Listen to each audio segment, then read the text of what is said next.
Get ready. Hey there, Marvel heroes, and welcome back to another review of She-Hulk. So episode 2 came out yesterday, which was the 25th of August. So here is my review of episode 2, named Superhuman Law. So let's move on over into me. Hey guys, so episode 2 has come out. There's not a lot really I can say that's spoiler free at the moment. So most of these reviews now are going to be spoiler. So just get that out there now. So if you don't want to spoil it and things, watch it first, then come back and watch the review, and then join in the chat down below. But if you're fine with spoilers, then crack on. But little bit of non-spoilery things. I think the humor in She-Hulk is spot on, really. I am really enjoying the humor with this. It's on point, and the breaking of the fourth wall, it's not like it's not out of place and things, really. It is exactly where it needs to be, and it does add that little bit of humor to it. Now whether we're gonna have that in like a big fight scene at some point, and then she breaks the wall and it's a little bit odd, a little bit too Deadpool-y, who knows. But what they're doing at the moment is right. It's kind of like on the stage when an actor does an aside. It's like they're talking out loud, but the other characters can't hear, or sometimes they can't hear, sometimes they can. But it's kind of like it's the thought process in their head. So when they look at the camera, it's in their head mainly. It's what they're thinking. It's not directly aiming at an audience, but I think it's pretty cool. It's a really great one there. Yeah, there's not a lot I can say non-spoilery, so we're just gonna crack on with it now and stuff. And so it starts off, and we learn that the villain last week is an influencer. So are they calling influencers villains? Who knows? But I just thought that was a bit odd, because it is like she wasn't your typical Marvel villain. It's very much a like a the boys type of villain, I think. But anyway, yeah. So she it starts off with them celebrating. It's just come after that episode, and they're out celebrating, and they go to a pub, and everyone's wanting She-Hulk and stuff, and she hates that name. Jen absolutely hates the name She-Hulk, and she said it's very derogatory. It's kind of like in Thor Love and Thunder, when Natalie Portman's character, whose name is eluding me right now, what's the name? Pop it in the comments. I really run a blank at the moment. Jane Foster, there we go, it's come to my head. Jane Foster, she gets called Lady Thor, and she's like she goes off and like, don't call me Lady Thor, and female Thor, and you can call me the Mighty Thor or Dr. Jane Foster, something like that. It's kind of like where Jen Waters is here, because she's an attorney at law, and that's what she wants to be known as, is Jen. But the name She-Hulk has stuck, and even the Hulk likes it as well. So I'd be interested in what name she would have given herself, or would she just said, I'm Jen, superhero Jen. But yeah, well, you've got kind of like, you got Luke Cage, you got Jessica Jones, so why not? I don't know, why not just have it as Jen. Yeah, so in the party then, she has to go in as She-Hulk because that's what they want. And that guy from last week's episode, Dennis, comes up, and he says something, and then he goes, he says, I'm gonna go talk to a hot chick over there. No, she says, there's a hot chick over there, I'm going to talk to it. It's like I think you really want to hate this character, but I despise that character. Hopefully he won't be in it anymore, because he was from the law firm, which she is no longer part of.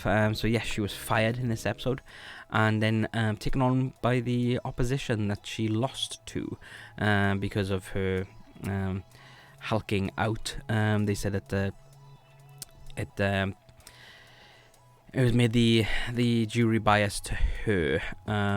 So it's a bit of a bummer there, but she was kicked out, and that's what Hulk, what Bruce said last week, is like your life won't be the same anymore, and it's not. And so she gets hired then by the opposition to head up the Superhuman Law section, and she has to be the Hulk, so she's not happy about that either. She has to be She-Hulk.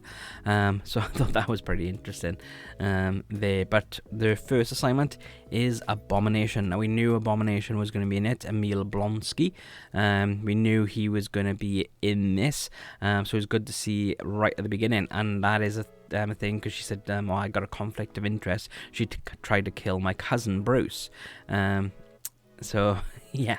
Pretty much, he did try and do that, but if she won't take on that role, then she doesn't have a job. And I got a sticky feeling that this whole law firm is just about protecting some villains and things, really, more than doing justice properly and things. But she needs the money, so she's definitely going to take that job.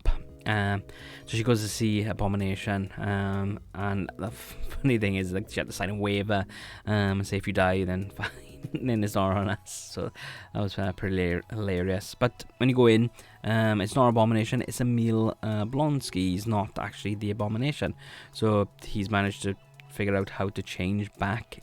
So maybe he's controlled his rage as well, and it's not a permanent thing, just like the Hulk and She-Hulk, they can change forms.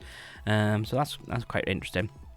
And it makes you think then, it's like, where is this in Shang-Chi and the Legend of the Ten Rings?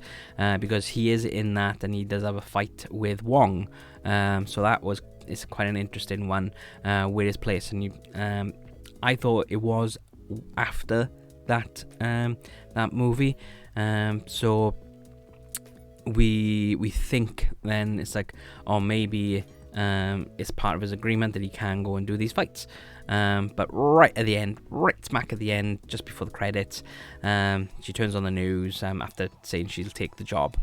She turns on the news, and he's broken out of prison. And seen in Legend of the Ten Rings. So we've got these first two episodes, which are based just before Legend of the Ten Rings. So we'll see what the other episodes are. If it's at the same time as the Legend of the Ten Rings. We do know that this is placed after Eternals, because there is a sign saying, why is there a giant statue coming out of the water or something like that, and that is referring to Tiamut. I don't want to say Tiamat, because that's the five-headed dragon from Dungeons and Dragons, but I think it's Tiamut, and he started coming out of the ocean. So I think that's what they're referring to there. So this is post Eternals, and during Shang-Chi. So at the moment, the timeline is all over the place. And I think we got Loki to blame for that, because he broke the timeline pretty much, didn't he? Even though the multiverse was a thing way back when Doctor Strange came out. They say that they channel their energies from the multiverse. And that's what their powers are, is from the multiverse. So Loki breaking the multiverse, this sacred timeline, maybe there isn't just that sacred timeline, and then it's a weird one, or maybe Doctor Strange is a product of Loki. It's like, multiverse just blows your mind, really, doesn't it? Anyway, we're not talking about the multiverse, we're not talking about Doctor Strange, we're talking about She-Hulk. So let's get back with She-Hulk. What else can I say about it? So Abomination, he's got some good points, really. He was kind of tricked. He was hired to kill the Hulk, or to capture the Hulk, and then they offered him a super soldier serum.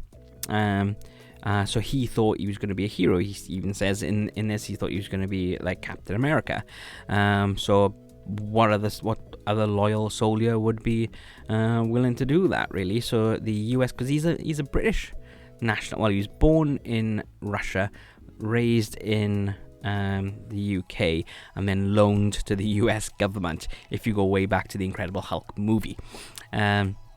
So I love the fact that they're bringing back some of these older characters and things from way back when and stuff. And obviously these aren't characters that are purely MCU. It's like this is from I can't remember the production company. I think it was Universal, I want to say, something like that. And that I've got that, and they bring in that character, and obviously all the Netflix characters are now coming in to the MCU, and obviously Disney has bought the rights now for all the Netflix shows, so you can have those characters. And we got the Daredevil series coming out as well in the future for Disney Plus. But yeah, it's like I like the fact that they're bringing him back, his character back. Anyways, so he's like saying he felt a bit tricked by the government, and he became the Abomination because of what they did to him, because he had this super soldier serum, and he's trying to say that it changed him, really.